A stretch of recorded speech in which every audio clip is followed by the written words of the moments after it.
Bonjour à tous, bienvenue.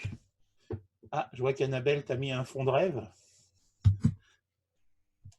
Attends, je te mets le micro. Hop. Voilà. Oui, bonjour. Ça va? Ouais, ça va.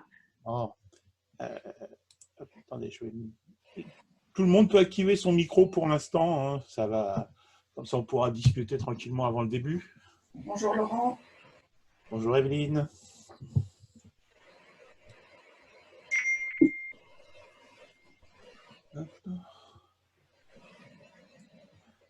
Bon, alors si tout le monde vient, on va être nombreux ce matin. Hein. Donc, hier soir, j'avais 27 inscriptions. Bonjour Laurent. Bonjour Jean-Marie.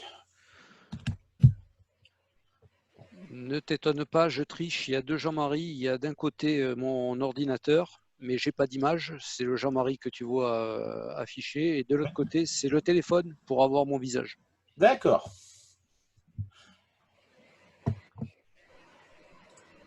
Donc vous êtes prêts, c'est bon, c'est pas trop dur le confinement pour l'instant?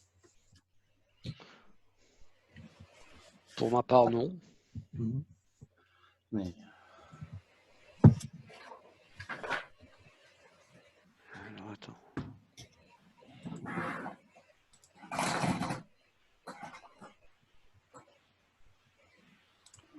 Voilà, ça commence à 10 heures. Hein. Oui, on a 3 minutes d'avance, donc c'est pas grave pour l'instant. Ça va Christelle?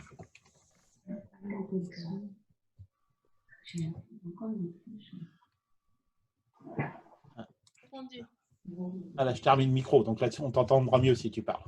D'accord. Oui, tu vas bien? Ouais, ça va bien et toi? Super, super, super. Bon. Bah, content de te voir en tout cas. Ah, c'est gentil. Bonjour Emmanuel. Bonjour tout le monde. Bonjour. Bonjour. Merci Laurent de nous recevoir. Bah écoute, c'est avec plaisir. Hein. Bonjour Sonia. Bonjour Laurent. Bonjour tout le monde. Bonjour. Bonjour. Bonjour Sonia. Bonjour. Je me suis permis de partager à Odile qui nous a rejoint, qui était intéressée par le sujet. Aucun souci, c'est fait pour. Hein. Plus on est de fous, plus on rit. Hein. Oui, ça fait du bien en ce moment. Oui. Bonjour Caroline, je ne sais pas si tu nous entends. Oh, bah, rien. Je me souviens, mais attends. Non. A priori, Caroline ne nous entend pas, ou du moins si Voilà. elle nous entend, Il n'y avait pas de lumière. on ne sait pas. Voilà, c'est bon. Ça va Elisabeth?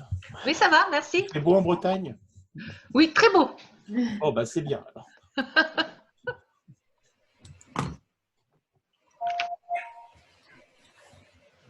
C'est vous qui nous envoyez le beau temps, c'est ça? Oui, bien sûr. Ah non, mais en fait, le vent vient de l'Est. C'est pour ça qu'il fait beau. Sans doute, mais on en profite. Voilà. Bon, bah, je vois que l'ambiance est bonne pour l'instant. Oui, pourquoi elle serait mauvaise? Tu dis pour Il n'y a l'instant. aucune raison. On ne peut pas se taper dessus hein, à distance. Donc, Non, donc. C'est ça un des intérêts de la webconférence. Hein. voilà. Ouais. C'est qu'au moins, même les gens qui ne sont pas d'accord, on est sûr qu'ils vont rester tranquillement devant leur ordinateur. Voilà. C'est vrai. Donc, bah écoutez, pour l'instant, on est déjà à 11. Donc, bah, je vais Ouais, essayer de quand même. commencer pile à l'heure. Comme ça va être bien. Et puis, bah, les gens qui arrivent, ils nous rejoindront au fur et à mesure. Hein. Donc, j'espère juste que je ne vais pas en oublier dans la salle d'attente. Bravo à toi en tout cas. Ah, on essaye. Après, vous me Merci. dites après. Ah, Un grand merci parce que ça fait du bien de retrouver du monde. et, copain. Monsieur Christophe nous rejoint.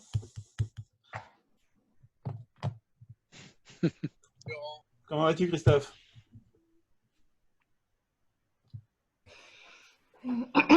T'es perdu? Ah, on est en train de perdre Christophe. C'est ballot. Je ne t'entends pas. D'ailleurs, je ne suis pas le seul, je pense. Non, on n'entend pas. Tu parles de Christophe Train? C'est ça. Eh ben, on le voit. On le voit, mais on ne l'entend pas. Bah, je ne le vois pas. Parce qu'il dit rien. Je suis là. Ah, ça Il est y est. là. Salut, Ah, ça y est, Christophe. on le voit. Salut, Bonjour. Salut Christelle, salut Elisabeth, Salut. salut Bonjour, Jean-Baptiste, bonjour. Ah, ça te Bonjour, fait bonjour, plaisir. bonjour. Oh, bah, c'est bon, t'as retrouvé alors. Parce qu'on avait l'image, mais pas le son. Donc, Ben oui, non, mais j'avais paramétré sur mon casque, c'est pour ça. ah ouais. Ok, bon, ben écoutez, il est 10 heures. Donc, On commence. on va lancer. Allez, on va commencer. Je prends Voilà. mon casque. Ah, donc, pensez à prendre votre bouteille d'eau, même si c'est moi qui parle, on ne sait jamais. Hein. Ah mince. Donc, je vous rappelle ce que j'ai déjà dit l'autre fois. L'idée, c'est que vous profitiez de la visio pour regarder, pour poser des questions éventuellement. Vous aurez le support à la fin. Ouais. Hein, donc, on note pas, Ok. ça ne sert à rien de noter ce qu'il y a sur le support, vous l'aurez à la fin. Ok. Et puis, dans tous les cas, on partagera le replay de la réunion. Donc, vous pourrez revenir sur les points qui ne sont pas dans le support et qu'on aura pu aborder. Donc, voilà. Cool. Et c'est vraiment qu'on partage, qu'on échange et que, voilà, que j'essaye de faire un truc qui vous plaise et c'est vous qui allez le rendre agréable, je pense. Donc, Ok. j'attaque tout de suite. Et J'ai juste un petit souci, moi j'arrive pas à mettre la vidéo, mais bon. Bah, c'est pas grave, c'est Aline, c'est ça qui parle? Ouais, c'est ça. Bonjour. Mais Aline. je sais pas pourquoi. Et tout à l'heure, j'ai aussi un truc qui va m'embêter parce que j'aurais pas la vidéo non plus. Et là, je suis censée être en vidéo, arrêter la vidéo, mais bon, voilà. Écoute, c'est pas grave, Aline, à la limite, tu nous entends, tu nous vois Ouais. et on t'entend. Donc, Ok. bon, voilà, suffira juste que tu dises que c'est toi parce que, bah, vu que tu n'as pas la vidéo, il t'affiche pas, il te met pas sur l'écran. Ouais. Mais précise juste que c'est toi quand tu prends la parole et puis voilà. Mais il n'y a aucun bien. souci. Mais nous, on la voit. Non, nous, on voit un écran noir, à mon avis. Oui, on voit un écran noir. Quand tu parles, il y a un petit trait vert en dessous quand même. C'est ça. Mais voilà. Donc, hop. Ah, ça continue à arriver. Allez. Et il y a une dame qui s'appelle Sandrine où son micro est fermé apparemment. Oui, mais c'est normal parce que pour l'instant, je n'ai pas forcément activé les micros de tout le monde. Vous pouvez, vous, activer votre micro. Hein, au lieu de... Je pense que je vous ai laissé le droit de le faire. Oui, mais... Oui, je confirme. Ouais. Oui, moi aussi, je confirme. Donc, Oui. n'hésitez pas à activer votre micro, à prendre quelques secondes pour vous présenter, éventuellement. Voilà. Il n'y a pas d'obligation. Mais... Bon, bah, bonjour Sandrine, bonjour Christine. Qui c'est que je n'ai pas encore vu? Bonjour à tous. Bonjour. Bonjour. Bonjour. Bonjour. Sébastien. Bonjour. Bonjour tout le monde. Bonjour à tous. Ça continue d'arriver. Eh ben, écoutez, c'est bien. Il y a full. Hein. Eh ben, il y avait 27 inscrits hier soir. Ah oui. Même ce matin. Ah, quand même. Là, pour l'instant, on est à 18. Mhm. Donc, Excusez-moi, j'ai une petite question. Est-ce qu'on peut régler la luminosité sur Zoom parce que je l'utilise beaucoup et à chaque fois je suis dans l'ombre. alors, c'est pas Zoom, normalement. C'est pas sur Zoom. Il faut mettre de la lumière. Hein. C'est soit tu rajoutes de la lumière dans ton bureau, soit à l'endroit où tu es, soit au niveau de ton logiciel de webcam, tu dois pouvoir normalement gérer la luminosité. D'accord. Ok. Coucou Sandrine. Coucou Christine. Alors, Sandrine, peut-être tu peux essayer aussi. Je vois que à côté de la caméra, il y a un petit triangle et là, tu accèdes aux paramètres vidéo. Et dans les paramètres vidéo, il y a retoucher mon apparence. Peut-être que ça peut corriger le contraste. Ah, je vois pas. À droite de la petite caméra, donc la petite flèche là pour dérouler le menu. Tu vois ça? Oui, paramètres vidéo, oui. Voilà. Et une fois que tu as ouvert ça, dans vidéo, il y a ma vidéo et là, il y a plusieurs cases à cocher. Moi la mienne, par exemple, retoucher mon apparence, elle est cochée. Alors, je ne sais pas ce que ça change. Ah, tu fais beaucoup plus beau que normal, que d'origine. Ouais, Rayonne. Ouais, t'es magnifique, Emmanuel. Reste comme ça. Ah, t'as vu? Ah, ça, c'est la petite case retoucher mon apparence. Hein, qui... Ça change tout, hein, tu vois. Je l'ai coché, je viens de la cocher. Ouais, non, c'est que le fond, en fait, le fond derrière chez toi est bien blanc. Et du coup, ça fait un peu de contre-jour. Bonjour Emmanuel. Moi, je sais que je suis obligé de fermer Bonjour, Christine. les volets. Moi. Je suis obligé de fermer un peu les volets pour que ça soit visible. C'est ça. Vous voulez un peu de conseils lumière et déco, hein, on peut y aller. Hein. Faut prendre un ticket. Ok, bien. Bon, j'ai lancé le partage. Normalement, vous devez voir la présentation maintenant. Oui, c'est bon. Oui, Voilà, c'est bon, je vois. Non, parce que la dernière fois, ça a été un peu chaotique par moment. Mais j'ai trouvé depuis l'origine du problème. La petite barre de menu qui me permettait de fermer le partage d'écran était cachée sous une autre fenêtre. C'est pour ça que je n'arrivais plus à fermer mon partage d'écran. D'accord. Donc aujourd'hui, je la laisse bien à un endroit où je la vois. Voilà, donc on attaque aujourd'hui donc les tunnels de vente. Alors, est-ce que parmi vous, quelqu'un sait ce qu'est un tunnel de vente et à quoi ça sert? Est-ce que vous avez une idée? Non, moi je connais le tunnel du Mont Blanc, mais le tunnel de vente, je connais pas. C'est-à-dire qu'au bout du tunnel, tu as quelqu'un qui te vend des choses. Est-ce que c'est proche de la méthode AIDA? Ah, c'est très proche de la méthode AIDA. Ben voilà, AIDA. alors je connais bien la méthode AIDA, parce que je l'enseigne aussi dans mes formations en staging. D'accord. Bah, Est-ce que c'est ce qu'on appelle aussi tunnel de conversion avec des questions? alors, L'entonnoir. ouais, on l'appelle entonnoir, on l'appelle Entonnoir. tunnel de conversion.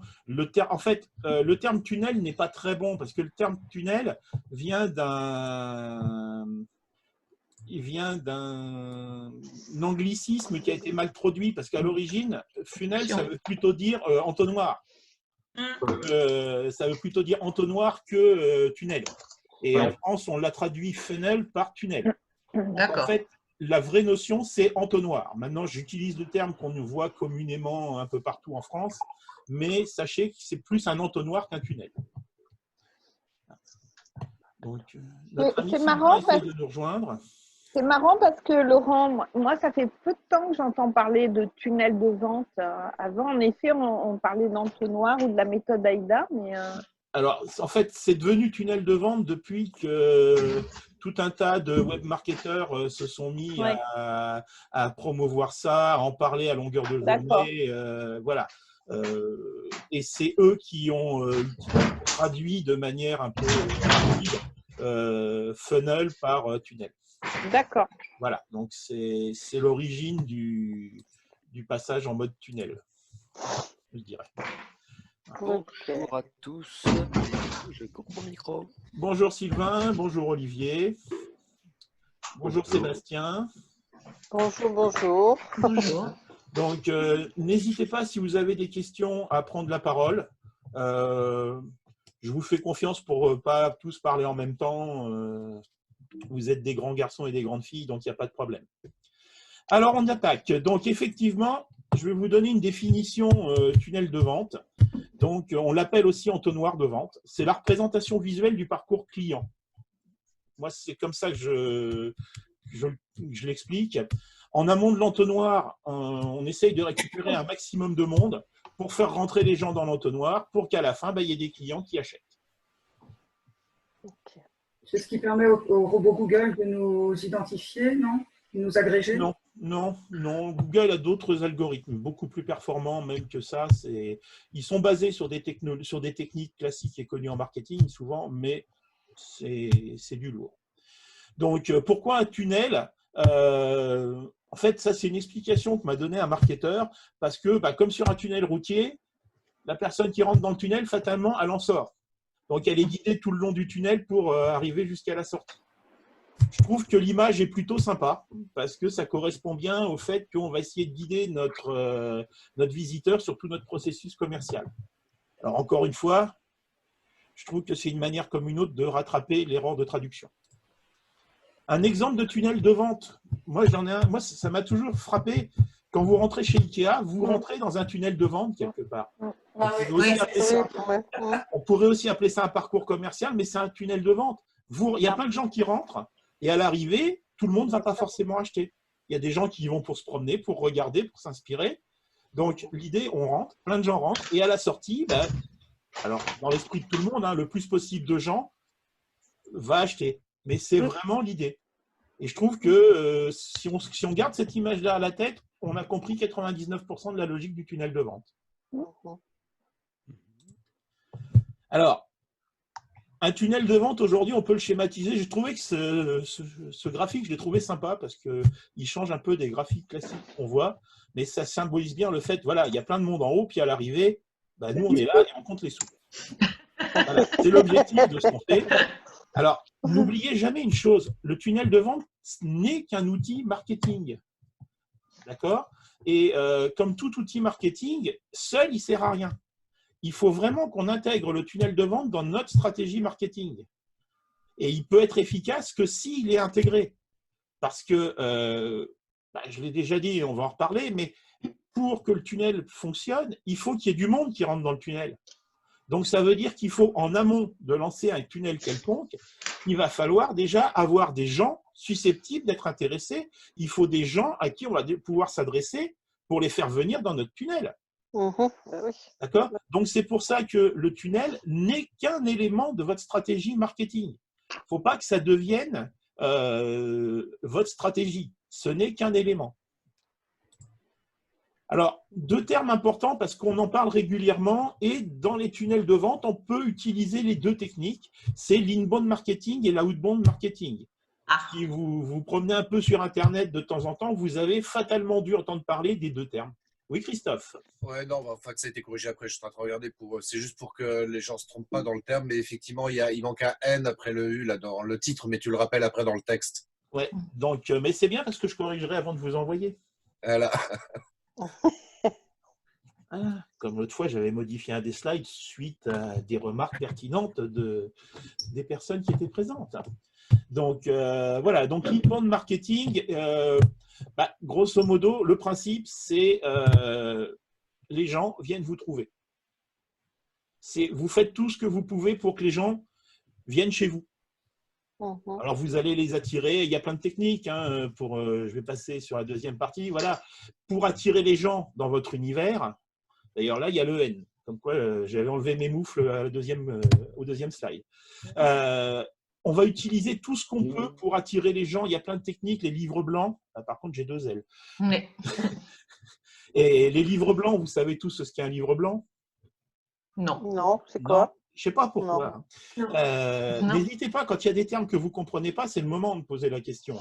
Un livre blanc, vous avez régulièrement des gens qui vous disent « Recevez mon manuel ». Il y a une personne, par exemple, qui propose un manuel pour créer et optimiser son profil LinkedIn. Donc, il est parmi nous, donc je ne vais pas le citer, mais donc c'est un livre blanc, c'est quelque chose qui intéresse les gens, donc ils vont le télécharger, et pour le télécharger, ils vont lui laisser leurs coordonnées.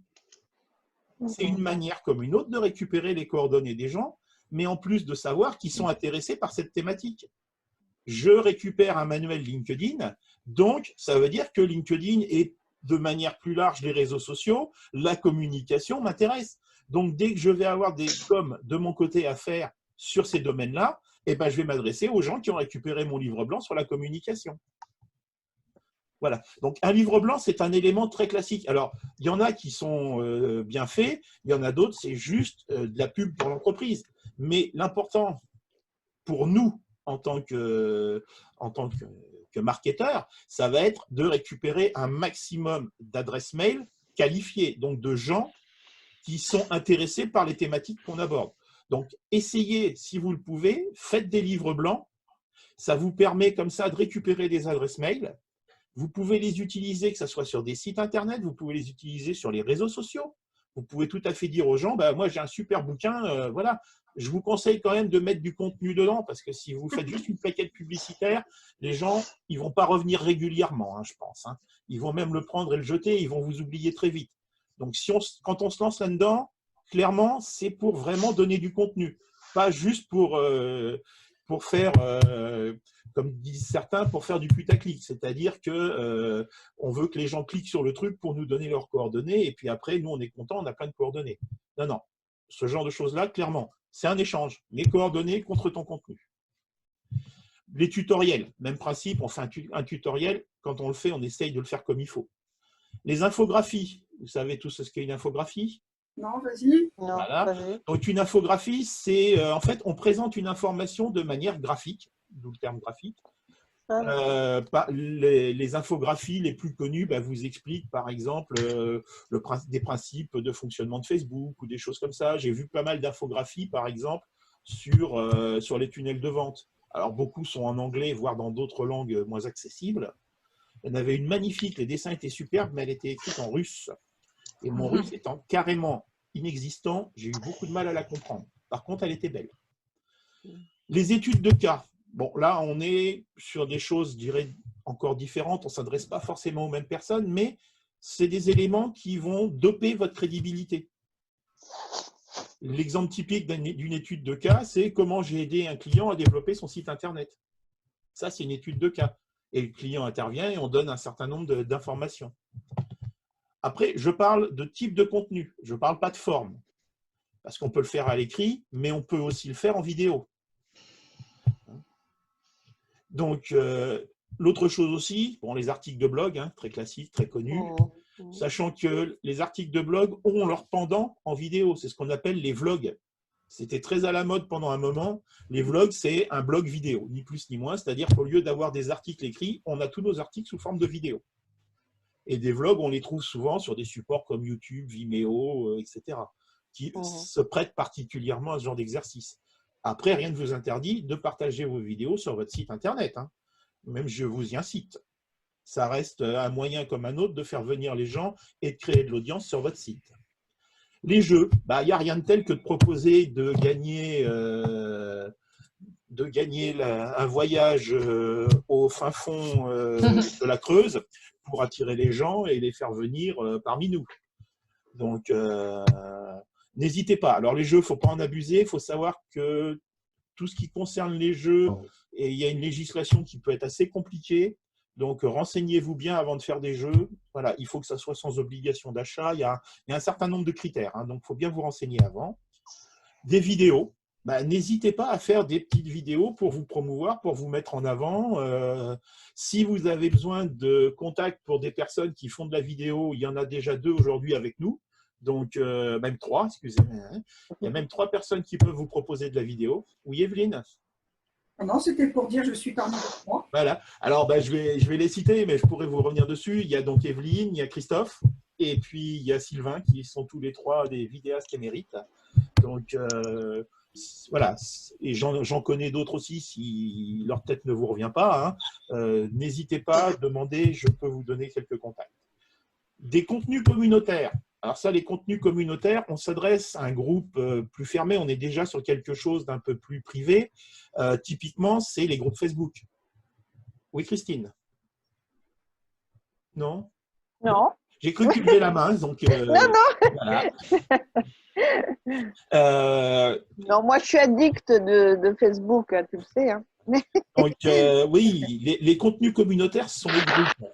Et comme je disais l'autre jour, pour ceux qui étaient là sur Facebook, moi, je vous invite à créer des groupes quand vous pouvez. Et clairement, je vais en créer un pour la communauté qui est en train de se créer autour de ces réunions, pour qu'on puisse partager des infos, qu'on puisse échanger. Ça, c'est un contenu communautaire. Et c'est une manière comme une autre, justement, de se retrouver, d'échanger et de créer une synergie. Et derrière, cette communauté, quand on va proposer quelque chose, eh bien, clairement, on va aussi s'adresser directement à cette communauté parce qu'on sait qu'elle est vraiment qualifiée et qu'elle est concernée par le sujet. Des comparatifs, c'est quelque chose qu'on voit assez régulièrement partout. Moi, je vous invite à faire des comparatifs qui soient clairs et qui soient le moins partisans possible. Parce que le nombre de comparatifs faits par des éditeurs de logiciels, par des fabricants de matériel, qui se disent indépendants, mais à l'arrivée, c'est toujours leur solution qui gagne, m'a toujours profondément surpris. Je ne sais pas pourquoi. Mais, alors Laurent, comment on peut faire un comparatif qui nous concerne sans être jugé parti? C'est un peu compliqué quand même. Il y a plusieurs solutions. La première, c'est de se dire OK, je suis prêt à admettre que ma solution n'est pas forcément la meilleure. C'est pas simple. Et donc, j'ai du mal. Je ne dis pas que je suis que c'est facile à Mais faire. sinon, il y a une solution plus simple, si je puis me permettre, c'est que plutôt que de s'embarquer dans un comparatif par rapport à soi, ça peut être un comparatif par rapport à des outils qu'on utilise. Exemple, là aujourd'hui, on est sur Zoom. Laurent, par exemple, ou Emmanuel, on pourrait serait bien les uns les autres se dire tiens, on va faire un comparatif entre Zoom et puis un autre logiciel qui permette de faire de la visio, un logiciel ou une plateforme quelconque, quoi. Et Alors, ouais. Tu as tout à fait raison, Christophe. Et puis pour mes camarades qui font de la vidéo, ça peut être aussi de dire bah, tiens, on va comparer deux types de matériel pour faire de la prise de vue vidéo. Parce que ça, c'est les questions qu'on a. Quel matériel j'ai besoin? Bah, ça dépend. Tu préfères un réflexe, le smartphone, une vraie caméra? Voilà. Faire des comparatifs là-dessus, quoi. C'est ça, d'accord. Pas sur le produit que nous, on propose, mais sur les produits qu'on utilise. Alors, qui peuvent être intéressants aussi pour nos prospects et nos clients, pour le coup. Alors, après, sur les produits que tu proposes, Emmanuel, l'autre solution, c'est de demander via des questionnaires aux gens de te faire des retours. Et là, dans ce cas-là, tu dis bien que le comparatif, tu le fais par rapport à des retours de clients, de prospects, de personnes que tu connais. Là, ça permet comme ça d'évaluer ce que toi, tu proposes par rapport aux autres, puisque ce n'est pas toi qui va porter un jugement de valeur sur ce que tu proposes, mais ce sont les gens qui ont répondu à ton questionnaire. Voilà. C'est une autre solution pour faire un comparatif qui inclut ce qu'on propose. Et qui est quand même relativement objectif parce que là, on parle d'utilisateurs. Sauf si je fais mon questionnaire dans un groupe de fans de mes produits. Ouais, mais je suis d'accord avec toi. Après, pour que ça ait une certaine valeur, il faut quand même que le truc soit un peu plus élargi. Voilà. OK. L'outbound marketing. Alors, l'outbound marketing, je vais mettre beaucoup de guillemets, c'est le marketing à la papa. C'est comment on faisait avant. Avant, pour faire du marketing, on allait distribuer des flyers, on faisait des salons, on était présent sur des événements, on allait serrer des mains. Bon, en ce moment, ça serait ballot. Hein. Voilà. Et grosso modo, ça, c'était le marketing tel qu'on faisait avant. Aujourd'hui, avec l'arrivée du numérique, on est plus sur un marketing où on essaye d'attirer les gens directement. Mais aujourd'hui, l'outbound marketing existe toujours et on en fait toujours un petit peu. Quand j'envoie des emails à tous les gens que je connais pour leur dire est-ce que ça vous intéresse de venir assister à des conférences vidéo, c'est une manière comme une autre. C'est comme si j'avais distribué des tracts dans la rue en vous disant venez à la réunion que j'organise à la salle des fêtes. C'est vraiment la même chose. Donc, l'outbound marketing, ça a beau être le marketing, comme je disais tout à l'heure, avec des guillemets à la papa, ça reste une technique marketing et un ensemble de techniques marketing qui sont utiles. Aujourd'hui, on a tendance à parler de push marketing pour ces techniques-là. Moi, j'ai tendance à mélanger un petit peu les deux, le push marketing et l'outbound marketing. Pour moi, ce sont des choses qui sont tellement proches que je mets tout ça dans le terme outbound marketing. Puisque l'outbound marketing, pour moi, c'est le marketing. J'attends pas que les gens viennent à moi, mais moi, je pousse ma communication pour faire venir les gens. C'est moi qui vais les chercher, j'attends pas juste qu'ils viennent. Voilà. Donc, maintenant, pourquoi je vous ai parlé de ces deux choses-là? Tout simplement parce que ce sont les bases des techniques qu'on va utiliser pour faire venir les gens dans nos tunnels. Pour faire rentrer les gens dans le tunnel, il faut d'une manière ou d'une autre qu'on arrive à les contacter, qu'ils soient concernés et que derrière, qu'on ait vraiment quelque chose qui soit là. Donc maintenant, on va passer au tunnel de vente en eux-mêmes. Donc, les étapes d'un tunnel de vente. Alors, j'ai pris cette photo que je trouve très sympa parce qu'elle elle positionne bien tout ce qui est inbound d'un côté, outbound de l'autre. Même si, après, les étapes, je ne suis pas toujours d'accord avec les étapes, mais bon, peu importe, on n'est pas là pour en discuter. Mais clairement, si on fait de l'outbound, on va avoir des emails, des flyers, des brochures, des événements, des roadshows. On se déplace tout autour de la place du marché et on pose son stand à différents endroits. C'est une technique. Ou on fait le tour des marchés de la région. Si on est sur de l'inbound, on va faire un site internet, on va référencer, on va faire du SEO, on va faire des articles de blog, on va être sur les réseaux sociaux, on va mettre des vidéos en ligne, éventuellement on va avoir des e-books, des livres blancs, des webinaires, des newsletters. tout ça, c'est des techniques, vous voyez, qui ne sont pas du tout les mêmes, mais quelque part, l'objectif est toujours le même, faire rentrer les gens dans le tunnel. Et après, on passe sur des choses communes, c'est-à-dire que là, on va envoyer des emails, mais plus ciblés, on va faire des choses vraiment plus précises, et quelle que soit la manière dont on a eu les informations concernant les gens, là, après, derrière, ils sont rentrés dans le tunnel, donc maintenant, ils sont traités tous de la même manière. Est-ce que c'est clair? Yes. Oui. Bon.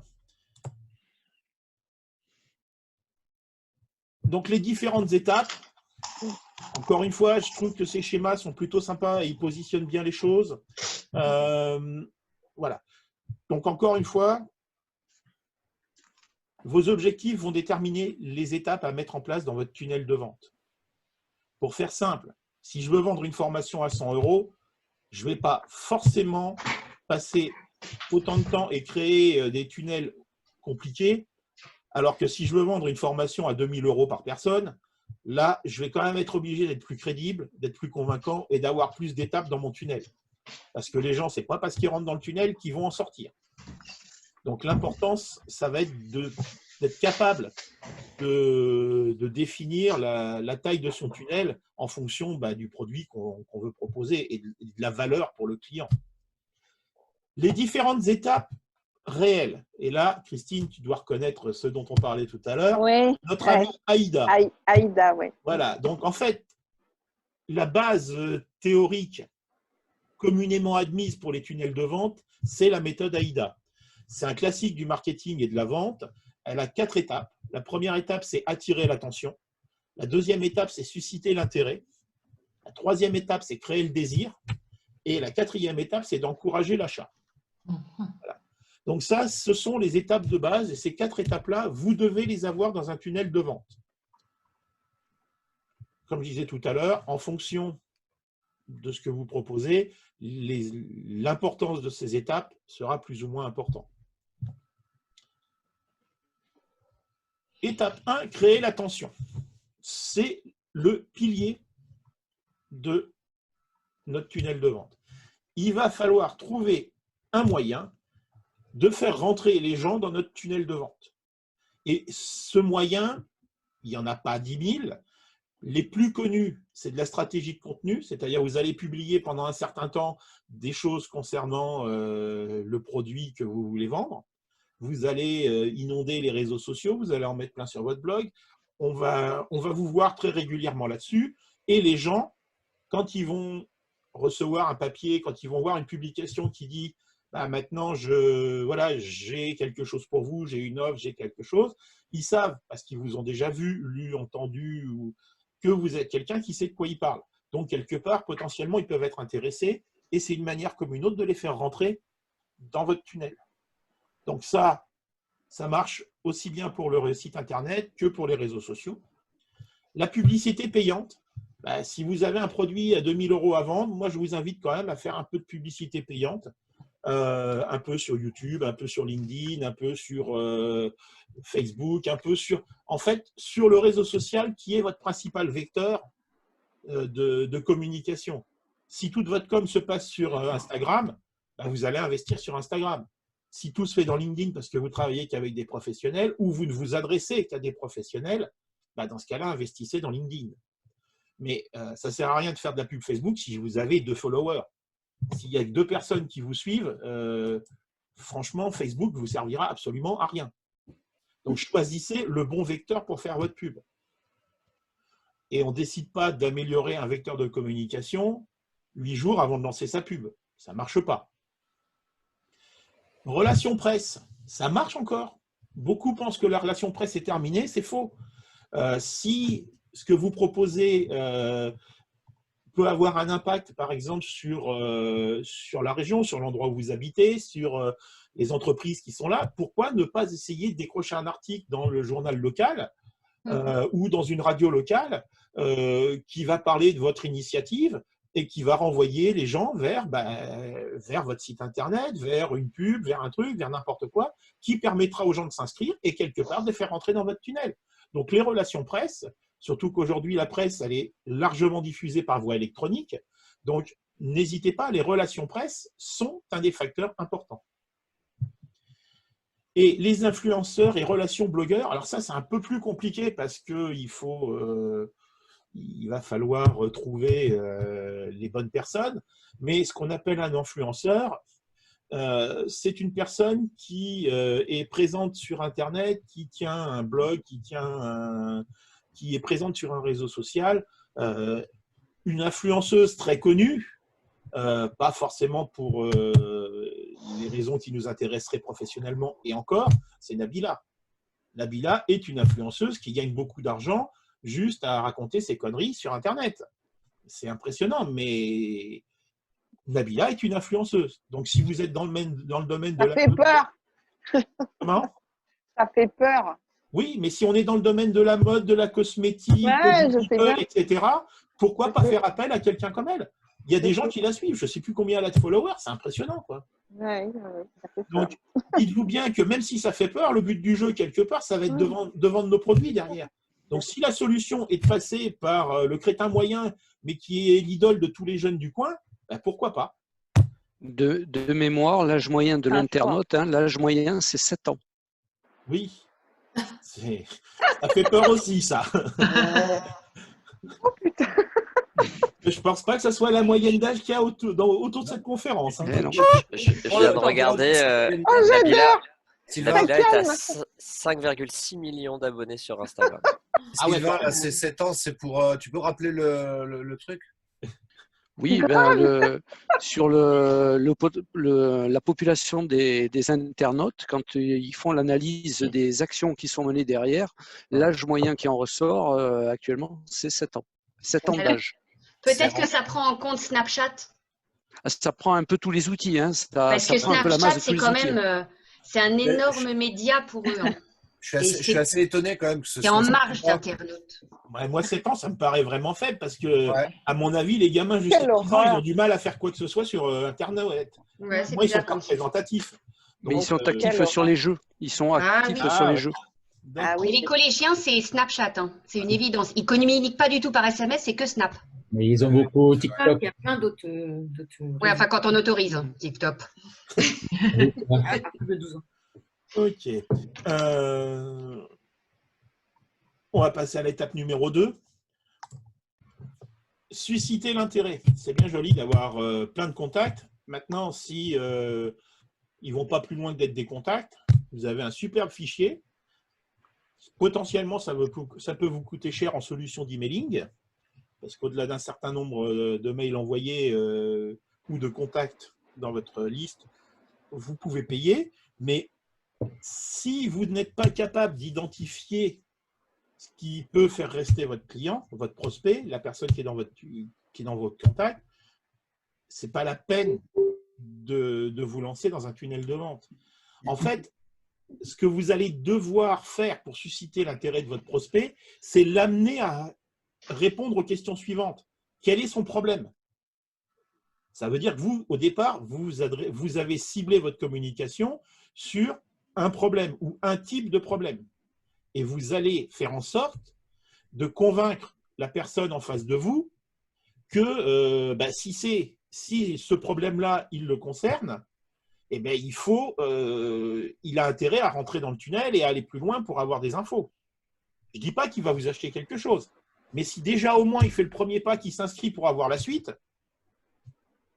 c'est déjà super important. Vous savez que cette personne est quelqu'un qui est intéressé par ce que vous proposez. L'achètera pas, c'est un autre problème. Où est-ce qu'il veut aller? Est-ce qu'il est prêt à avancer? Est-ce qu'il est dans sa tête mûr pour prendre des décisions? Ou est-ce que là, il vient juste en touriste, il va pomper tout ce qu'il peut comme info, mais dès le départ, il sait qu'il n'est pas acheteur.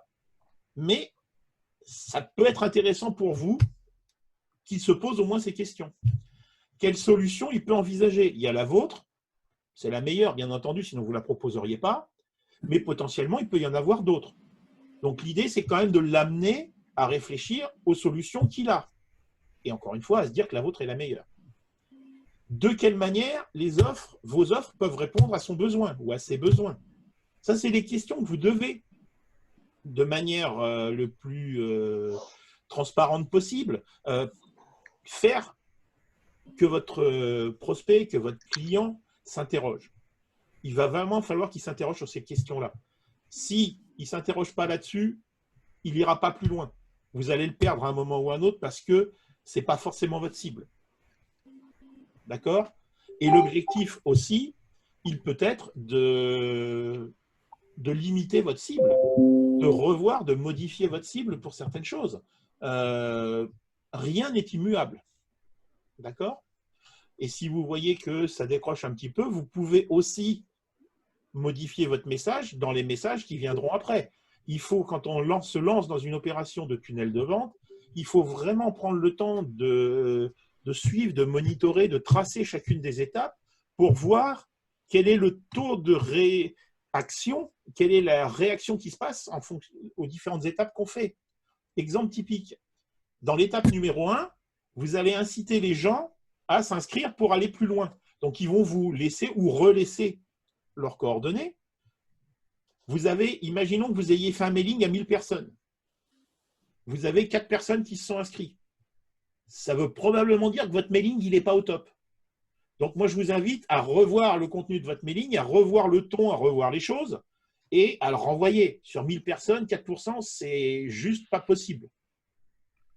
On est plutôt sur du 7%. Enfin, 4 pour 1000, je veux dire, c'est pas possible. On est plutôt sur du 7% en moyenne sur des retours mailing.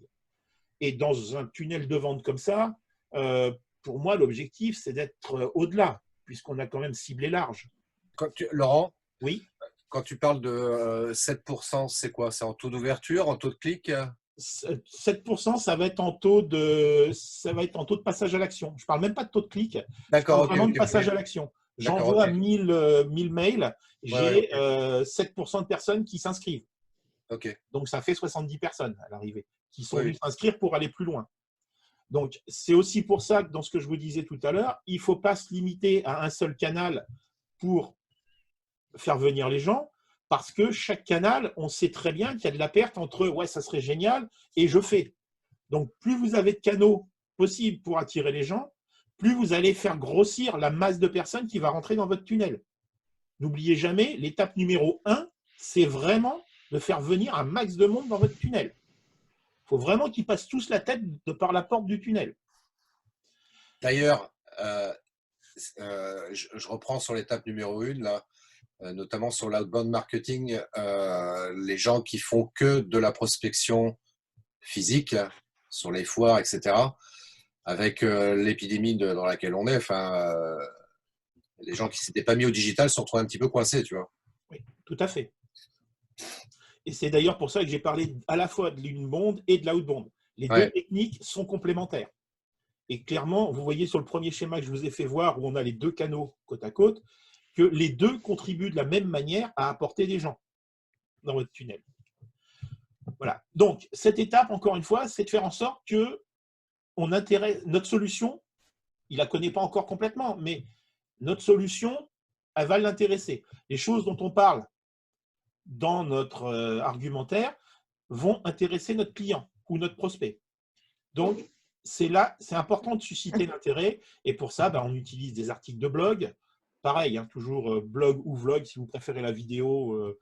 Sachez quand même que la vidéo aujourd'hui a des taux d'ouverture et des retours largement supérieurs aux écrits. Je suis assez bluffé et c'est une des raisons qui font que j'avais décidé de me mettre à la vidéo sur cette année pour mon usage. Je ne vais pas vendre de prestations vidéo, je ne suis pas assez bon dans ce domaine-là. Les réseaux sociaux, pareil, on continue des publicités ciblées et des campagnes d'emailing. Il ne faut pas avoir peur. Écrivez, ramenez les gens. Les gens, ils ont vu un premier mail, ils se sont inscrits. Et si derrière, vous n'en servez pas de cette adresse mail, ça ne sert à rien de les avoir fait s'inscrire. Donc, continuez des campagnes d'emailing. 1, pour les gens qui ont dit « on veut vous suivre ». Et 2, continuez à essayer de draguer des gens à l'extérieur qui n'ont pas forcément fait attention au premier mail et qui peuvent être intéressés pour revenir et recommencer à partir de l'étape 1. Donc, n'ayez pas peur, encore une fois, de faire des campagnes d'emailing. Alors, un petit truc, quand on fait des lancements un peu importants, on on travaille avec des partenaires qui vont, et on essaye de faire en sorte que ces gens-là, moyennant finance, hein, clairement, relaient vos campagnes d'emailing. Vous avez tous dû recevoir des mails de Pierre qui vous dit, voilà, il y a un truc génial qui est proposé par Marie, allez-y, franchement, moi j'ai fait, ça me plaît. Ça, vous l'avez déjà eu, ce genre de mail. Et quand vous cliquez, vous vous retrouvez dans la campagne de Marie et vous oubliez presque que c'est Pierre qui vous a envoyé chez elle. Or, ça, c'est une technique très classique. Et le jour où vous vous lancez dans une opération marketing comme ça, n'hésitez pas à en parler aux gens autour de vous qui ont des carnets d'adresses qui sont différents du vôtre, avec des contacts différents. Et s'ils relaient votre communication, quelque part, c'est ce qu'on appelle de l'affiliation, c'est-à-dire qu'ils relaient votre communication et vous, en contrepartie, vous allez leur donner un pourcentage sur les ventes qui seront réalisées grâce à eux. Ça marche. C'est très utilisé dans le domaine de ce qu'on appelle l'infoprenariat, c'est-à-dire tous les gens qui créent leur business uniquement sur Internet. Ça marche bien. Moi, je vous invite à le faire et à trouver des gens qui ont des populations en termes de prospects ou de clients qui sont complémentaires avec les vôtres. Et franchement, ça peut être très intéressant. Étape 3, créer le désir. Bon, là, voilà, clairement, je ne vais pas vous détailler le truc, vous le lirez, mais à cette étape-là, il faut vraiment que les gens qui sont restés, qui ont passé les 2 premières étapes, il faut vraiment que vous les séduisiez. Non, mesdames, ce n'est pas la peine de faire une vidéo sexy. Vous êtes là pour vendre un produit, pas vous. Hein, et puis après, on va dire que c'est du sexisme et puis des balances. C'est ça. Pourquoi mesdames, Laurent, d'abord? Non, mais messieurs aussi. Ah là là là là là là. C'est l'idée reçue. J'ai envie d'être sexy, moi aussi. Ouais. Tu t'es engagé sur un terrain glissant. Ouais, Sandrine, mais ça va pas je trouvais que vous vous endormiez. Il n'y avait pas de remarque, donc c'est non, on est attentif. Voilà, on est studieux. Donc, voilà. Non, clairement, c'est là où c'est l'étape pour moi la plus importante parce que c'est à ce moment-là, en fait, que les gens vont avoir à 90% pris leur décision. Ce qu'ils proposent m'intéresse et ouais, je vais y aller ou je ne vais pas y aller. Voilà. C'est souvent à cette étape-là que les gens font des webinaires pour vendre leurs produits. Donc, on est vraiment sur du contact presque direct avec le client et cette étape-là, elle est vraiment super importante. Encore une fois, si vous la négligez trop en disant « ouais, mais c'est bon, ils m'ont suivi, ils arrivent là, ils savent ce qu'ils veulent », non. Ils ont envie, mais l'envie, elle n'est pas encore concrète. C'est là que vous allez leur expliquer que votre solution, c'est le top, qu'ils ne peuvent pas passer à côté. Voilà. Après, vous allez aussi préparer d'autres choses autour. C'est-à-dire que les gens qui vont acheter votre solution, vous allez leur proposer un petit plus, ce qu'on appelle un upsell. C'est-à-dire, tu as acheté ma solution, mais tu ne veux pas en plus venir au grand séminaire que j'organise. Il n'est pas cher, mon produit vaut 2 000 €, mon séminaire, il en vaut que 500 pour une journée. Donc, c'est typiquement ce genre de choses qui vous permet de faire des ventes additionnelles. La vente additionnelle, c'est souvent du bénéfice pur. Le type de vente qu'on va trouver régulièrement, c'est j'achète une super formation à 2 000 €, et ben en bonus, parce que vous avez un upsell, en bonus, je vais vous offrir mes 3 formations précédentes. Mais elles sont amorties, elles sont payées, elles ne coûtent plus rien, ces formations-là. Mais c'est un cadeau pour la personne. Et ben voilà, c'est une manière comme une autre d'appâter le chaland. Dans le même esprit, Laurent, tu as aussi ce qu'on trouve communément, c'est quand tu fais un achat, par exemple, d'un produit informatique sur Internet, tu as régulièrement un truc à la fin qui dit « Est-ce que vous voulez prendre une extension de garantie ?» Par exemple, oui, tout à fait. Ça ne leur coûte rien, c'est du bénéfice net pour reprendre ce que tu viens de dire et c'est cool. Et après, je vous ferai voir…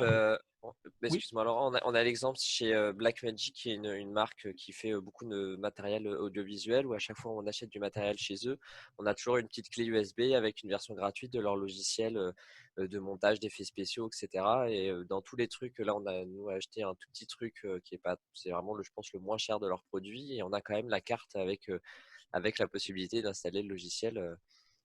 C'est ce genre de choses, je pense, que tu es en train de Alors, c'est pas tout à fait ça de l'upsell, c'est pas exactement ça. Non, c'est pas ça. Ça, c'est plus quelque chose qu'on fera éventuellement dans la dernière étape, où on va rajouter des goodies, on va rajouter des cadeaux gratuits, etc. Ça peut faire pencher la décision du client, on va y venir tout de suite d'ailleurs. Hein, dans l'étape numéro 4, là, c'est vraiment le but du jeu, c'est de faire signer le client et de récupérer les clients qu'on n'aura pas fait signer. D'accord? Et c'est là, alors je vais quand même revenir vite fait sur l'étape 3. Je vous disais qu'il y avait des choses à préparer. On avait les upsells, mais on a aussi les downsells. C'est-à-dire la personne qui est super intéressée par votre produit, sauf qu'à 2 000 €, il ne pourra pas. Donc, on va lui proposer une solution, je dirais, encore une fois, avec des guillemets, dégradée par rapport à ce qu'on voulait lui vendre au début, mais qui va faire en sorte que ça va répondre malgré tout à son besoin, sans forcément aller jusqu'au bout de tout.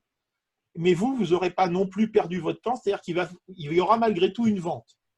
L'exemple typique, c'est je vends une formation qui s'étale sur 6 mois, je vous la vends 2 000 €. Donc, dans cette formation, il y a un certain nombre de webinaires, il y a un certain nombre de choses qui sont prévues. Il y a par exemple une possibilité de faire des exercices que je corrige. Ça, c'est la version à 2 000 € par personne. Si j'ai en face de moi des gens qui n'ont pas les moyens de mettre 2 000 €, mais qui voudraient quand même en bénéficier, eh bien, ces gens-là, ils vont avoir droit aux vidéos de la formation, par exemple, mais ils n'auront pas droit aux séances où on échange les ateliers présentiels qu'on ferait pas, les ateliers qu'on ferait sur un webinaire, par exemple, ils n'y auraient pas accès. Les exercices corrigés, ils n'y auraient pas accès. C'est pas, ils n'achètent pas une formation au rabais, ils n'ont simplement pas tous les bonus. Voilà.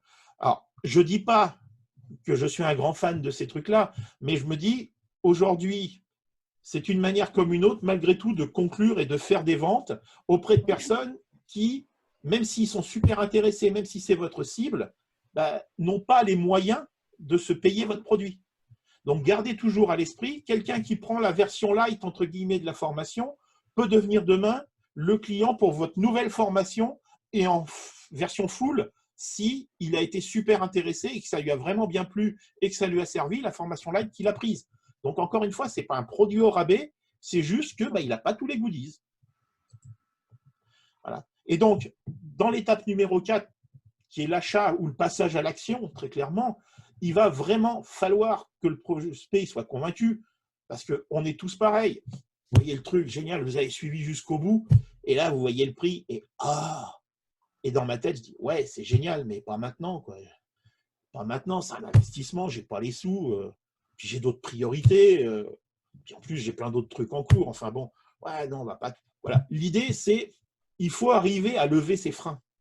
Ça, c'est des freins à l'achat. Il faut arriver à les lever. Pour ça, il n'y a pas beaucoup de solutions. Pour moi, une des meilleures techniques, c'est le contact direct. Et je propose un Skype à la personne, je lui téléphone si j'ai ses coordonnées téléphoniques. Voilà. Sur des produits qui valent 2 000 €, clairement, je pense qu'un coup de téléphone ou un Skype d'1 heure, c'est pas une connerie. Et si la personne, quelque part, elle voit son intérêt dans la chose, n'hésitez pas. Encore une fois, si vous ferez ça pour un produit à 2 000 €, vous ne le ferez pas pour un produit à 50 €. Ouais, alors moi, j'ai un petit souci par rapport à ça, c'est que moi, j'ai plusieurs décisionnaires et j'ai accès qu'à un seul sur les plusieurs. Oui. Après, j'entends bien, mais il faut malgré tout avoir au moins une personne qui soit convaincue. Ah oui, non, mais c'est ça. Mais moi, c'est souvent ce que j'ai. J'ai une personne convaincue qui commence à dire je vais aller en parler à ma famille, Alors, ça va être super et tout. Et puis, Aline, la solution peut être aussi, dans certains cas, de proposer à la personne qui est convaincue soit d'aller rencontrer les autres personnes de sa famille avec des exemples et de leur faire voir physiquement ce qu'ils auraient si jamais vous travailliez ensemble, ou si les gens sont à distance, de faire un Skype ou un truc à distance où tu présentes les choses, où tu expliques, où tu donnes des arguments complémentaires sachant que derrière toi, tu as une personne qui va pousser parce que lui, il est convaincu. Donc, toujours, et ça c'est valable dans beaucoup de choses, toujours utiliser vos alliés pour convaincre ceux qui ne le sont pas, ceux qui ne le sont pas encore. Et quand c'est du multidécisionnaire, toujours utiliser les gens convaincus pour arriver à convaincre les gens qui ne le sont pas encore. Ouais, mais moi, la plupart du temps, ils me répondent ouais, non, mais c'est bon, je vais en parler déjà, on verra. J'arrive pas à faire la réunion groupée. Alors, c'est quelque chose, à mon avis, c'est peut-être à toi de revoir la manière dont tu communiques les choses, c'est à toi peut-être de revoir ton argumentaire pour mettre en avant des arguments auxquels tu n'as peut-être pas pensé aujourd'hui. C'est ça. Typiquement, c'est le genre de choses, si ça t'intéresse, on peut en discuter et faire un petit brainstorming là-dessus pour voir quelles seraient les choses, voilà, les choses que toi, aujourd'hui, tu as à proposer, mais que tu ne penses pas forcément à intégrer dans ton argumentaire de vente. Donc, l'idée, encore une fois, ça va être de simplifier au maximum les choses pour la personne qui est dans le tunnel pour qu'à la fin du tunnel, il clique sur le bouton « J'achète ». C'est uniquement ça. Et c'est là qu'on va proposer vraiment des goodies, une offre d'essai gratuite, une remise exceptionnelle. Clairement, la remise exceptionnelle, vous l'intégrez dans votre prix de départ. Il y a des gens qui vont payer plein pot, ceux qui sont convaincus tout de suite. Et puis ceux qui sont un peu moins convaincus, vous leur proposerez une remise exceptionnelle. Ça se fait sur Internet, c'est assez affolant. Vous voyez des trucs. Et je vais vous faire voir vite fait un exemple. Donc, je vais passer, proposer des choses gratuites. Mettre en avant des témoignages clients. J'ai travaillé avec Laurent, il est top.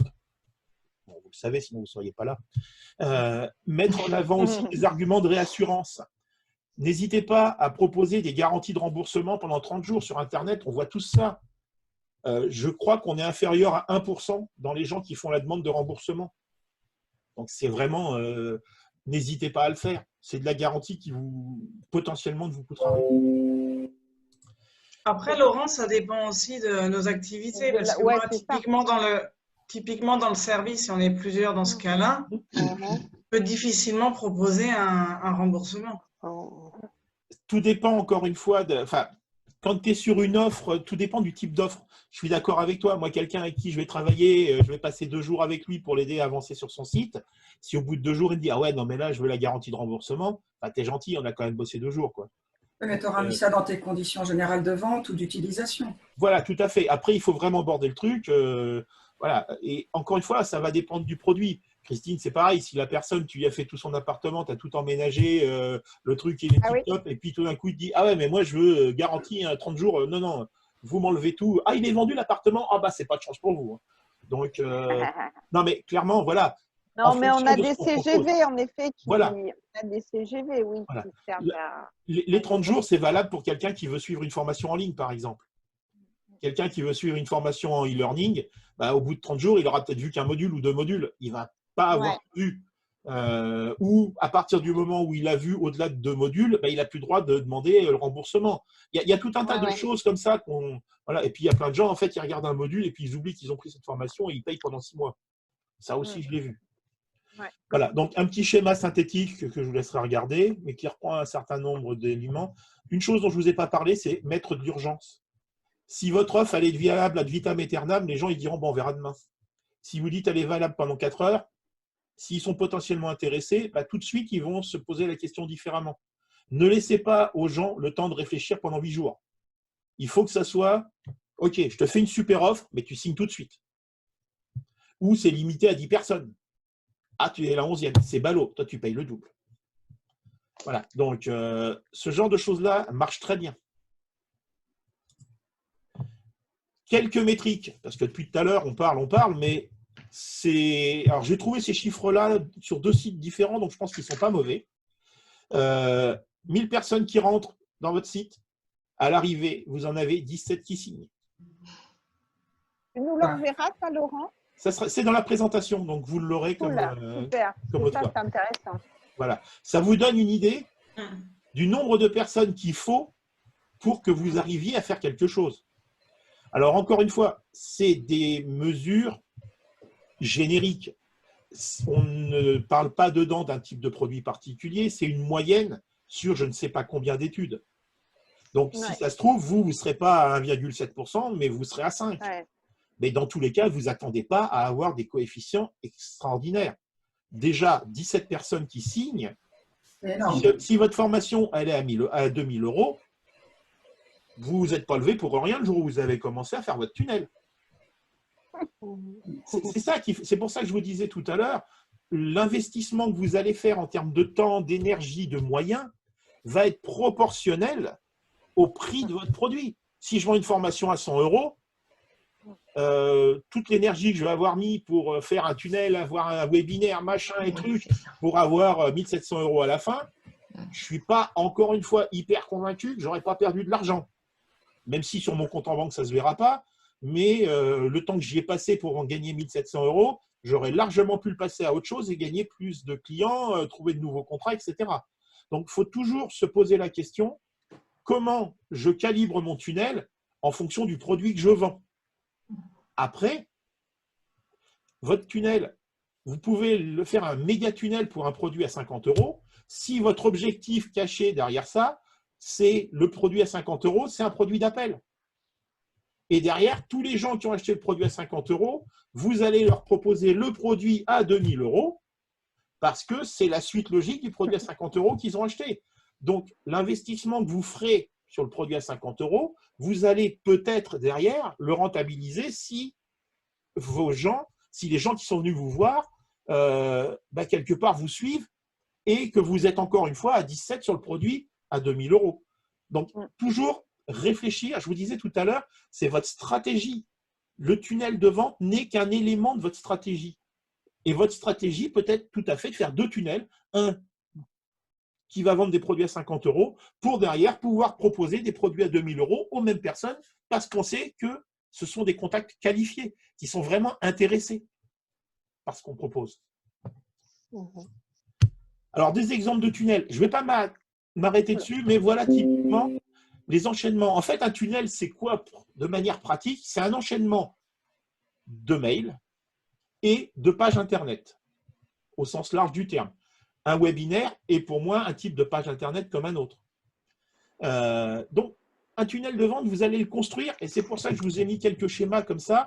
Voilà, ils vont vous permettre de voir un petit peu comment vous pouvez créer des tunnels. Voilà, là par exemple, c'est typiquement, je vous parlais des upsells. Là, la personne, elle a acheté votre produit principal à 10 €. C'était une promotion au top. Et derrière, vous lui dites, OK, mon produit à 10 €, si tu veux, tu remets 10 € et tu as un module complémentaire. Donc là, on est déjà passé à 20 au lieu de 10. Et puis, bon, ouais, OK, je prends. Bon, OK. Ouais, mais tu as pris le module supplémentaire. Mais j'en ai encore un autre plus génial. Il fait que 20 €.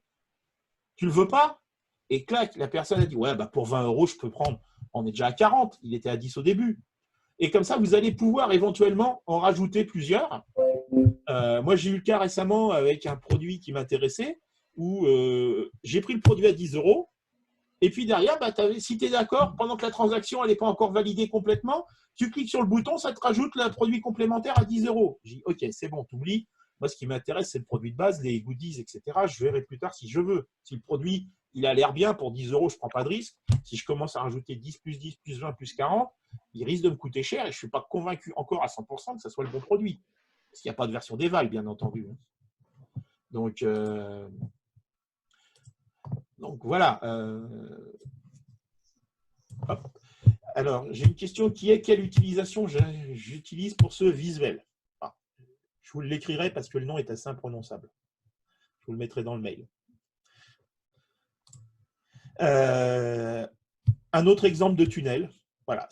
Encore une fois, ça vous donne des exemples, ça vous fait voir des petits schémas qui peuvent vous servir d'inspiration. Bon, je vous en ai mis plusieurs.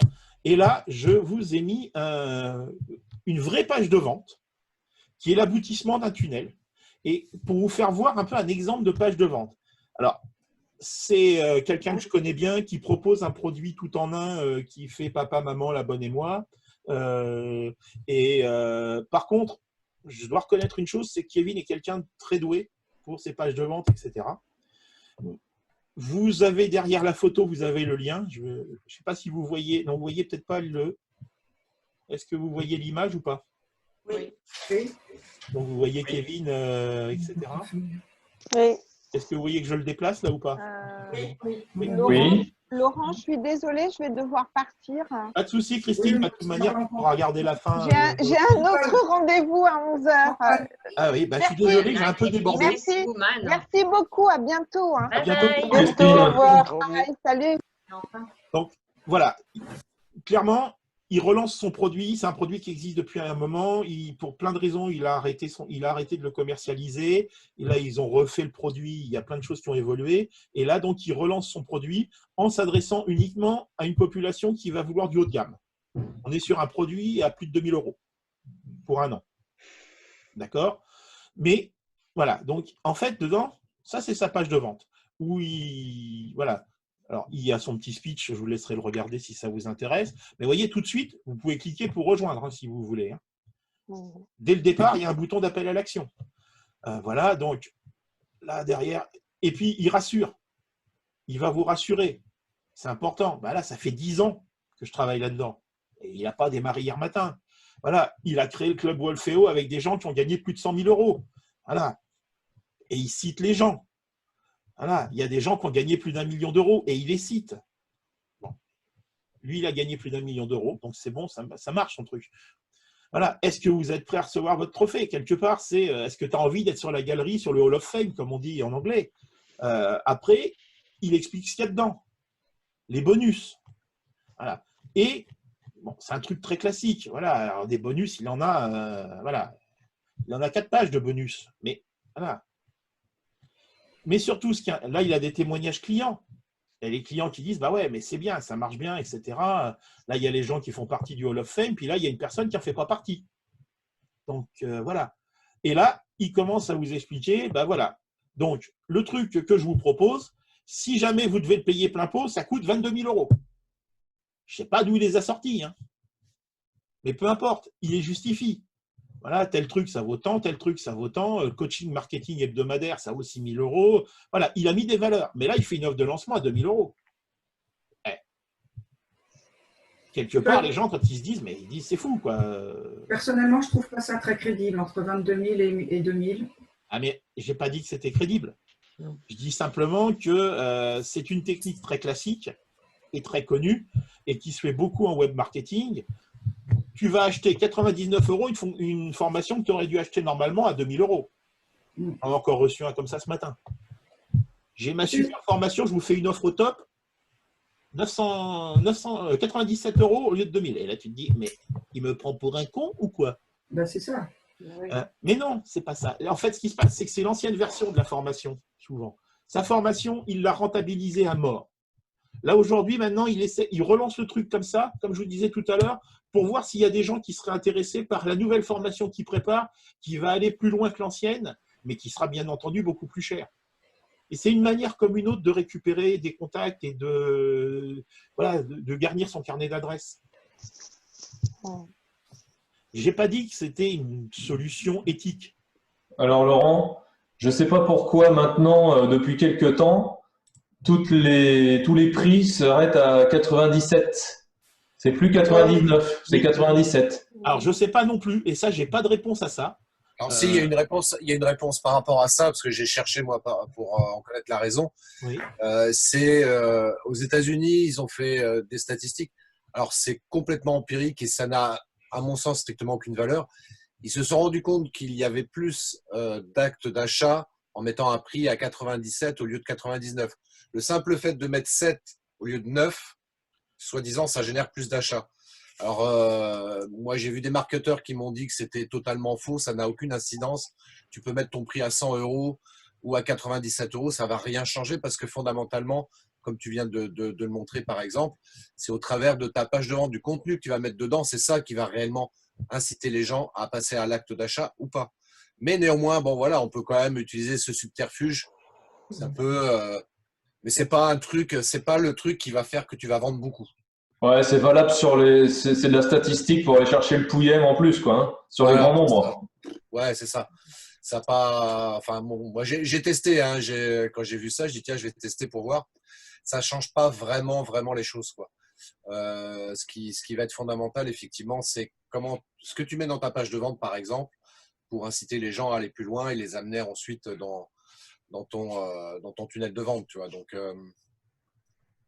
moi, ce que je vous invite à faire, c'est quand vous allez recevoir des mails qui vous proposent d'acheter des produits miracles, cliquez sur les pages de vente pour voir comment elles sont faites. N'hésitez pas à regarder avec un œil critique ce que vous proposez, comment les gens font leur page de vente. On ne sait pas du tout derrière si la page a fonctionné ou pas, mais regardez, inspirez-vous. Ça vous donnera des idées pour vous, éventuellement, le jour où vous allez vouloir créer vos pages de vente. Donc là, maintenant, on va passer à l'étape finale, c'est-à-dire, OK, vous voulez créer un tunnel, mais comment je fais? Quel type d'outils? Voilà, quels outils on a besoin? Et aujourd'hui, à la base, on a besoin de 3 outils. Un autorépondeur pour gérer ses mails, un constructeur de pages pour faire ses pages de capture, celles où vous allez récupérer les mails, pour faire les pages de vente, les pages de remerciement, parce que quand on collecte le mail, on dit merci à la personne, donc on le fait par mail, mais on le fait souvent aussi sur une page. La page pouvant renvoyer vers votre site internet, par exemple, sur le blog, sur des choses. Voilà, il faut utiliser tous les éléments que vous pouvez pour garder les gens le plus longtemps possible avec vous. Voilà. Donc, il va falloir un constructeur de page. Et puis, quand même, le nerf de la guerre, il faut ce qu'on appelle un processeur de paiement pour pouvoir encaisser. Parce que si vous avez plein de pages, mais que vous n'avez rien prévu pour qu'ils vous payent, ça ne sert à rien que vous fassiez un tunnel de vente, je vous rappelle. Si c'est un tunnel cadeau, on n'aura pas du tout les mêmes besoins. Donc, il y a des outils que j'appelle tout en un, où dedans, vous allez trouver tous les éléments nécessaires justement à créer l'ensemble de votre tunnel. Alors, ClickFunnels, c'est historiquement l'outil qui a vraiment lancé toute cette mode des outils tout en un. C'est vraiment un énorme mastodonte. Il a je ne sais plus combien de modèles intégrés, mais il a un gros souci, c'est qu'il est écrit en anglais et je n'ai pas, à ma connaissance, de version 38 en français. Donc, pour beaucoup de gens, c'est un vrai problème. Par contre, c'est une mine d'or pour les gens qui vont avoir besoin de communiquer. Builderall, c'est un outil qui a eu son heure de gloire il y a quelques mois. Là, ces derniers temps, je trouve qu'on en parle beaucoup moins. Mais c'est un outil tout en un aussi. LearnyBox, à la base, c'est un outil qui était prévu pour vendre des formations, pour héberger des formations, vendre des formations. Mais avec l'arrivée de la concurrence autour, il s'est dit que c'était pas mal de faire plus. Et donc aujourd'hui, il intègre en fait tous les éléments nécessaires pour construire un tunnel. Un outil qui est arrivé il y a 2 ou 3 ans, je crois, qui est System.io. Alors, si vous avez des questions, Christophe se fera un plaisir d'y répondre, parce que je sais qu'il l'utilise. Et moi, je n'ai jamais utilisé. Et vous avez Wolfeo, dont je vous ai fait voir la page de vente. Là, pour le coup, je le connais bien. Voilà. Donc, je n'ai pas un outil que je préfère par rapport à un autre. Il y en a que je connais, parce que j'ai travaillé un peu avec ClickFunnels. J'ai un peu travaillé sur LearnyBox. J'ai travaillé pas mal sur Wolfeo. Et Christophe, je sais qu'il utilise System.io. Donc, voilà, soit tu nous en parles rapidement, soit je mets tes coordonnées, je mets ton mail.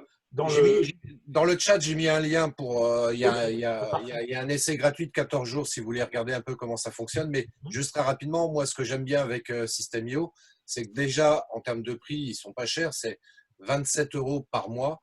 Voilà, et ce qui est intéressant pour 27 € par mois, c'est qu'on a aussi un tout en un. C'est-à-dire vous allez pouvoir faire des pages de vente, vous allez pouvoir vous en servir comme autorépondeur.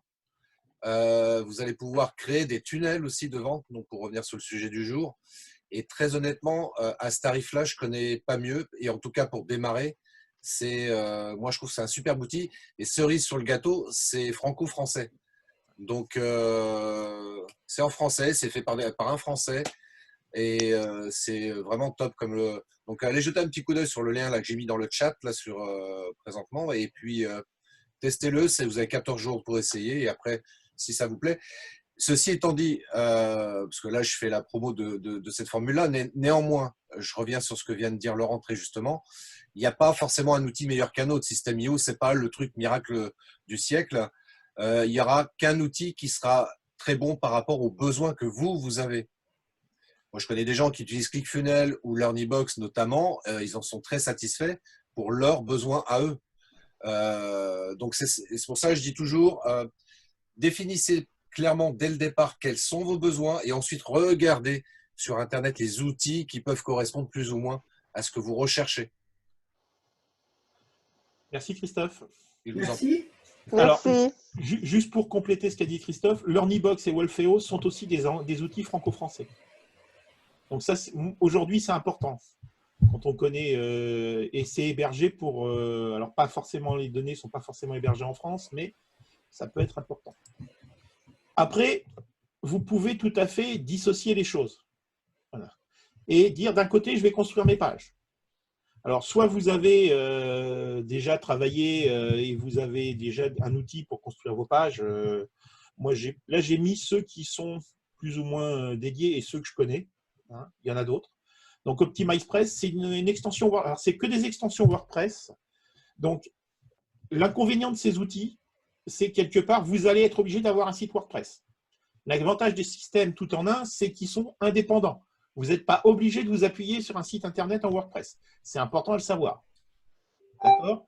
Maintenant, si vous avez un site Internet WordPress et que vous avez déjà des besoins de création de pages, vous avez un thème, mais vous avez besoin de créer des choses qui ne rentrent pas dans votre thème, vous avez très bien pu décider de prendre un outil pour créer des pages complémentaires. Donc, des outils comme OptimizePress, comme Leadpages ou comme Thrive Architect sont des outils quand même relativement très tournés sur le marketing, qui vont vous permettre de construire des pages marketing, mais aussi des pages lambda. Ce n'est pas que pour faire du marketing. Ils sont optimisés pour le marketing, mais vous allez pouvoir faire une magnifique page avec vos photos de vacances. Hein. Personne ne vous l'interdit. Et je viens sur le deuxième dont je n'ai pas parlé, qui est Divi, qui lui, c'est l'inverse. C'est un outil généraliste qui est un constructeur de pages. Mais moi, je l'utilise et j'ai créé un certain nombre de modèles de pages marketing parce que, quelque part, il fait le job. Et il n'a pas de problème. Il n'est pas spécifiquement conçu pour faire du marketing. Vous n'avez pas une méga librairie de pages marketing type dedans. Après, on n'est pas sur les mêmes prix non plus, parce que les coûts des outils marketing dédiés sont des fois à des années-lumière et on n'a pas forcément toujours les moyens. Deuxième outil dont on a besoin, c'est de gérer ses mails. Alors, j'en ai mis 4, mais il y en a, vous secouez Internet, il y en a 800 qui tombent, hein, des autorépondeurs. Moi, je vous ai mis ceux que, encore une fois, que je connais. Donc, Sendinblue, c'est celui que j'utilise, c'est celui avec lequel je vous envoie des messages. Gros avantage de Sendinblue que j'aime beaucoup, eh ben, il est franco-français, lui, contrairement à d'autres. Mailchimp, c'est la référence dans le domaine. Il commence à, je trouve, décliner en termes de popularité. Il a un gros inconvénient, c'est qu'il est 100% en patois local. Et pour les gens qui ne sont pas fans de l'anglais, je peux vous promettre qu'il y a des moments, c'est chaud. ActiveCampaign, c'est un outil qui va au-delà du simple autorépondeur. Voilà. Je l'ai un tout petit peu utilisé. Moi, je le trouve un peu complexe, malgré tout. Ils ont tendance à dire qu'il est vachement simple d'emploi. Perso, je ne suis pas 100% convaincu. Et vous avez Aweber. Alors, Aweber, je le trouve génial. Mais Aweber, il a un énorme problème, c'est que lui, il est anglophone à 1000% et que nous, Français, on ne peut pas mettre de caractères accentués dedans. Ça me pose un énorme problème de ne pas pouvoir mettre de caractères accentués dans ma communication. Je parlerai qu'avec des anglophones, ça ne me gênerait pas, mais là, voilà. Mais malgré tout, c'est un outil qui est très puissant, qui n'est pas super cher non plus. Mais bon, voilà, si vous vous adressez à monsieur lambda qui habite au coin de votre rue, eh ben, ça ne va pas le faire. Et puis, pour encaisser vos ventes, hein, je vous le disais quand même, il y a deux solutions très connues qui sont Stripe et PayPal. Ce sont deux processeurs de paiement. Hein. Et vous en avez un autre qui est un peu un outsider, qui n'est pas très vieux, qui s'appelle Molly. Et Molly, en fait, lui, contrairement à Stripe ou à PayPal, il ne se contente pas de vous proposer… Vous êtes sur Stripe, vous utilisez la solution Stripe. Vous êtes sur PayPal, vous utilisez la solution PayPal. Molly, lui, va vous permettre d'utiliser tout un tas d'autres processeurs de paiement, que ce soit français ou internationaux. Si votre activité, potentiellement, elle s'adresse à l'international, il faut savoir qu'il y a des pays où PayPal et Stripe ne sont pas autorisés. Donc, si vous vendez des prestations dans des pays en Afrique, par exemple, dans certains pays d'Afrique, ça ne marche pas. PayPal et Stripe ne sont pas autorisés. Donc, Molly, lui, va vous proposer des solutions. Donc, encore une fois, j'ai des actions chez aucun des trois. Simplement, c'est 3 manières de répondre différemment. PayPal, il a une notoriété avec la notion, si vous n'êtes pas content, vous contestez, on vous rembourse sans poser de questions. Oui, je suis chez PayPal. Ouais. Stripe, il a un autre intérêt, c'est que ses frais sont vachement plus faibles que ceux de PayPal. Donc, vous voyez, chaque solution a ses avantages et ses inconvénients. À vous de regarder celles avec un S qui peuvent vous correspondre. Vous n'êtes pas obligé de ne proposer que l'une ou que l'autre. Je sais que régulièrement, je vois des gens qui proposent à la fois Stripe et PayPal. En fait, ils vont vous dire payer par carte bleue ou payer par PayPal. Mais derrière payer par carte bleue, ça sera du Stripe, même si vous ne le voyez pas forcément. Qu'est-ce que tu penses de PayPal Me? PayPal Me, c'est une version de PayPal qui est plus light, qui permet d'inclure dans l'URL le montant à payer. Enfin, c'est beaucoup plus light.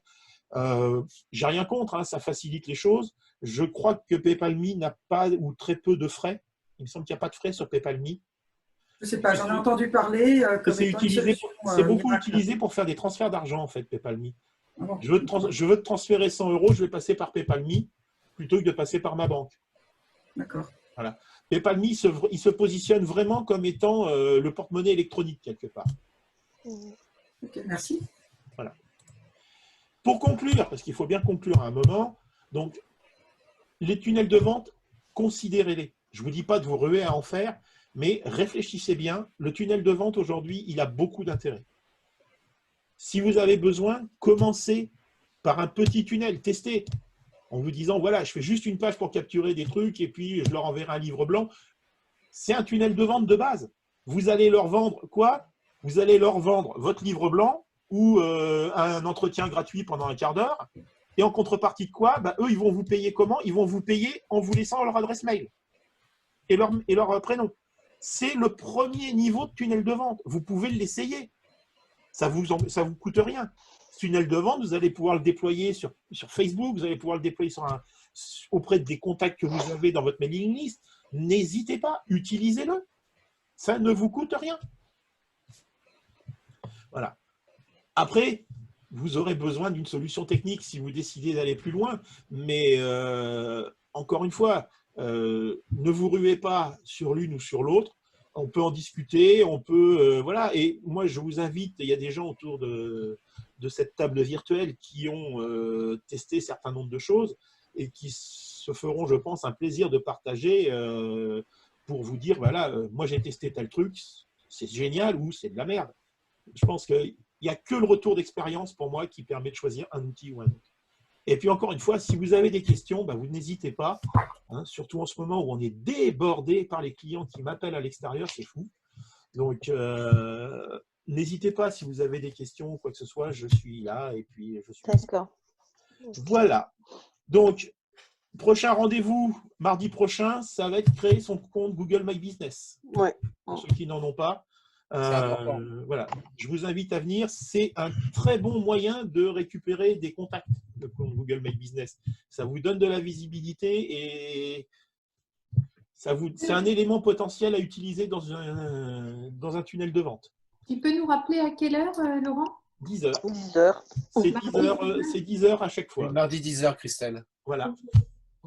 Donc, derrière, vous allez recevoir donc, dans la journée un mail avec le lien vers le replay, le PDF de la présentation, et puis un petit questionnaire que je vous demanderai, s'il vous plaît, de remplir. C'est juste moi pour avoir un retour sur comment vous avez trouvé les choses et qu'est-ce que je peux améliorer, parce que clairement, il y a des choses à améliorer.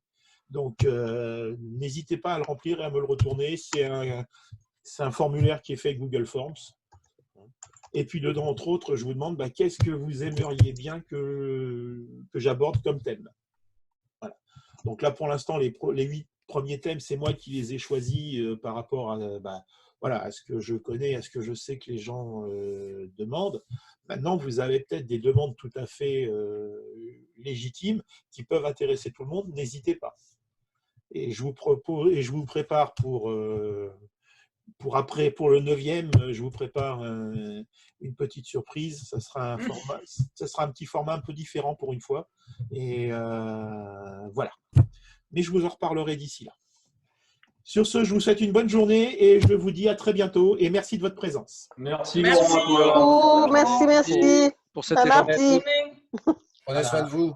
Bonne journée à tous. Protégez-vous. Bonne journée. À bientôt. Oui. Bye bye. Pensez qu'on arrive en période de crise, de pic de crise. Oui, attention, c'est ce qu'on dit là. Ouais. Si quelqu'un sait comment retrouver une caméra, parce que j'ai un zoom tout à l'heure où je dois faire un pitch. Et là, je suis un peu embêtée. Il faut se mettre sur téléphone, sinon ça marche très bien si jamais vous avez la possibilité de le faire. Tu as mon exemple parce que j'étais un petit peu dépourvu et une caméra en panne. Donc, je suis sur 2 endroits, sur 2 fenêtres. Tu vois 2 fois Jean-Marie Garrido. Et c'est mon téléphone qui me permet de me présenter. Voilà.